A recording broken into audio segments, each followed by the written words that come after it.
Frente a un evento que, como acabamos de ver, es del mundo de lo complejo, porque tiene muchísimas causas que abrevan para que se produzca un desastre natural, en general la política responde desde el mundo de lo simple, de lo lineal, diciendo que con una obra se va a resolver todo. Claramente no es así, pero peor resulta cuando quienes dicen que con una obra se resuelve todo, finalmente terminan suspendiendo esa obra con la que decían que iban a resolver el problema. Estoy hablando en particular del caso del Arroyo Vega, la calle Blanco Encalada y Cabildo, esa intersección que se inunda y que, por ejemplo, el 6 de diciembre del año pasado se inundó al punto de que la gente tenía que cruzar la avenida Cabildo agarrada de una soga porque la correntada del Arroyo Vega que va sobre la calle Blanco Encalada lo arrastraba. Sin embargo, el gobierno de la Ciudad de Buenos Aires, que dijo que esa obra era inevitable y necesaria e indispensable para resolver ese problema, la suspendió. Lo descubrimos en el mes de febrero. Esta es la perla que en el programa Tercera Posición, pusimos al aire, demostrando que el propio gobierno de la Ciudad de Buenos Aires, que decía que esa obra era indispensable, la había suspendido. Véanlo. El 6 de diciembre de 2012, apenas disipada la nube tóxica, Buenos Aires vio venir el diluvio.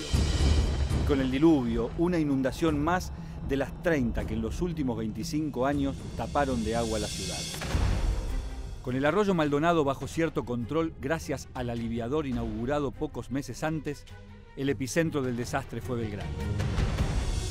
Las imágenes de aquella tarde no se olvidan. La gente cruzaba la avenida Cabildo tomada de una gigantesca soga. Caso contrario, la corriente los llevaba. Era esperable.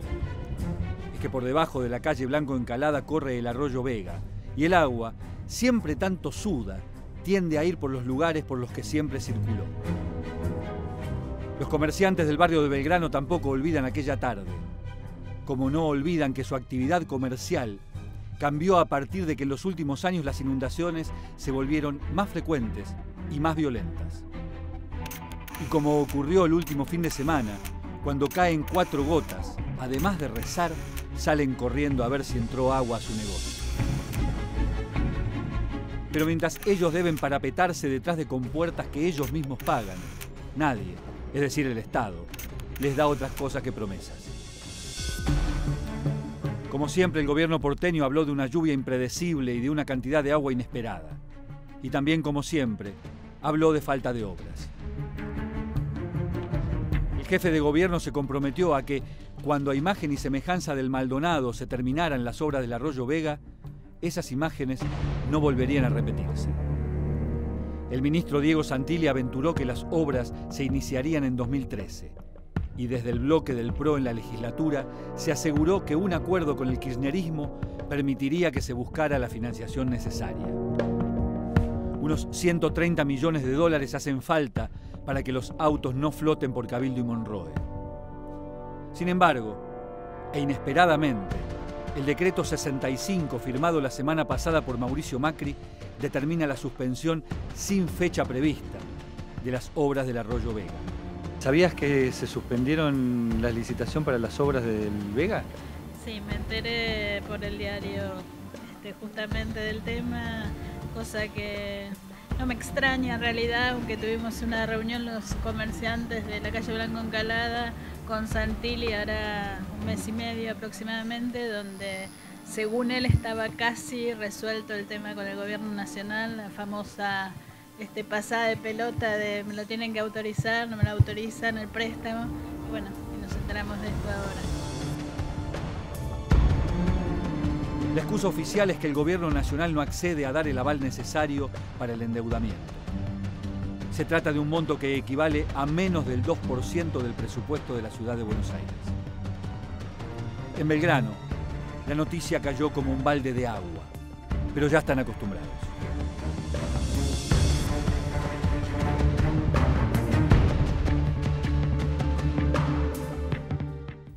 Para saber si el problema de las inundaciones en la ciudad de Buenos Aires tiene solución, nada mejor que consultar a un experto.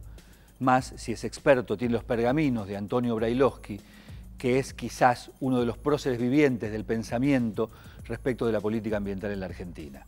El asunto se complica cuando uno descubre que Brailovsky responde desde el pensamiento complejo que el problema de las inundaciones en la Ciudad de Buenos Aires no tiene solución. Escúchenlo.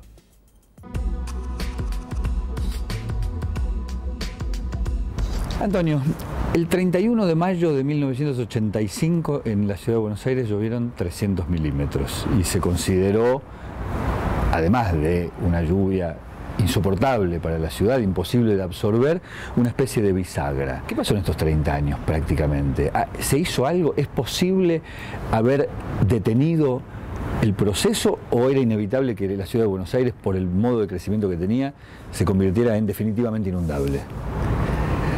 Lo primero es que todavía no es formalmente inundable. Lo que ha habido en los últimos años han sido obras. Una obra es siempre en paliativo.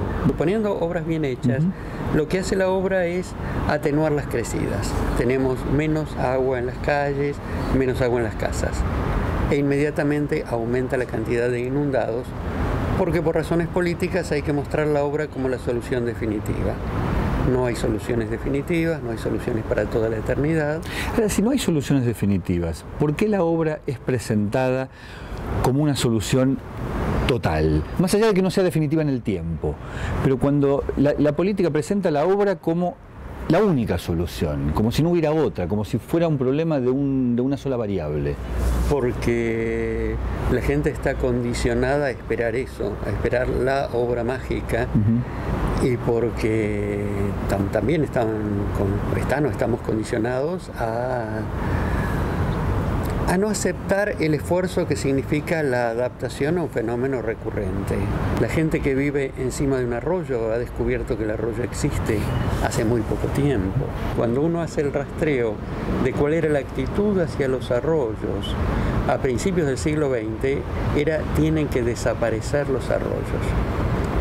No convivir con los arroyos, no darles un uso paisajístico como en Florencia el Arno o en Granada el Darro y el Genil, sino no tienen que existir. Alguno te podría decir, haciendo de abogado del diablo, que ya es tarde.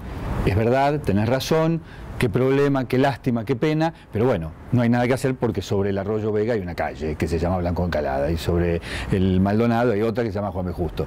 Y punto. Y es tarde. ¿Es tarde? Es tarde, es irreversible. Bien, ¿y qué se hace cuando algo es irreversible? Paliativos. Paliativos de obras, que es retención de agua en la Alta Cuenca. Tenemos una represa en el... O sea, compensar lo que se perdió, de alguna compensar... Sí, pero hasta donde se pueda. Hasta donde se pueda. Vos señalaste en algún momento que lo que había que hacer era desentuar los arroyos. El problema de... Además de la provocación que contiene, digo, además de la provocación.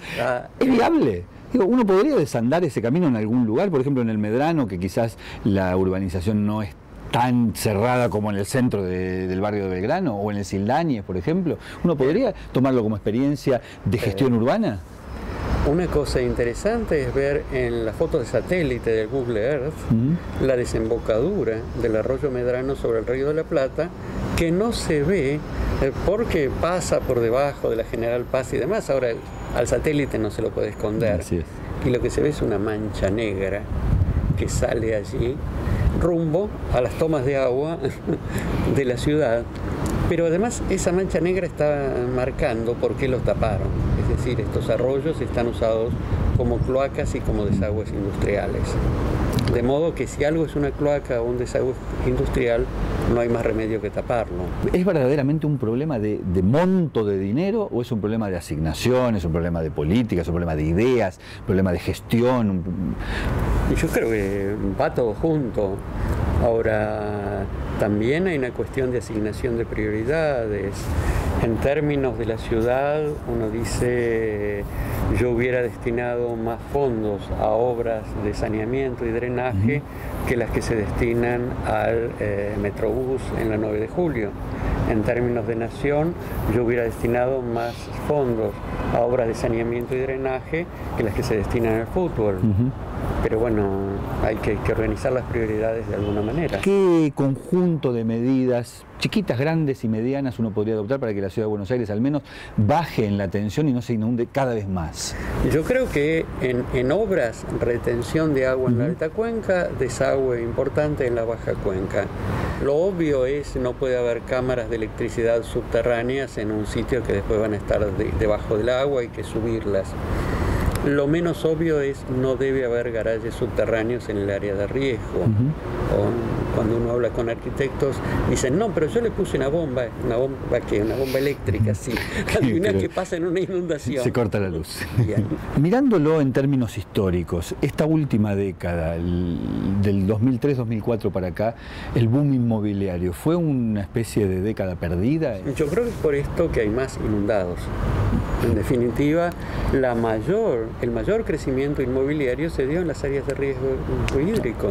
¿Qué le pasa a la clase política que reitera permanentemente que su lluvia es la peor de la historia? El que está en el gobierno dice, esta es la peor de todas. El que está en la oposición dice, este tiene la culpa de todo lo que se hizo en los últimos 140 años.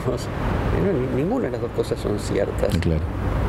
Hay culpas históricamente acumuladas de los que están ahora en el gobierno, de los que estuvieron en el gobierno y ahora están en la oposición y señalan con el dedo. ¿Y cómo se resuelve? Yo creo que hay que convivir con la inundación sin encomendarnos a Dios, sino tratando de definir la mayor cantidad posible de paliativos que ayuden a aliviar tanto la cantidad de agua en obras físicas como el impacto de esa cantidad de agua sobre las personas.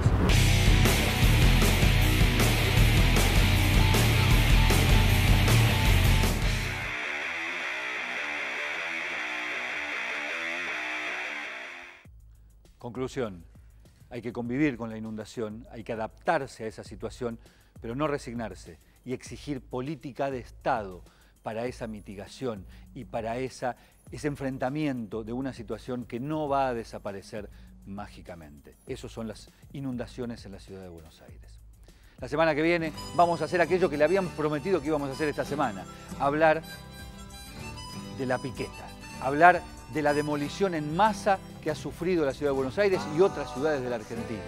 Basta de demoler, se pide, por ejemplo, desde una ONG.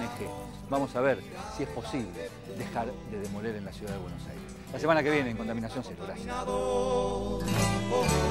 Para ser felices, solo necesitamos alimentarnos con comida natural. Pero nos dan alimentos sintéticos, para ser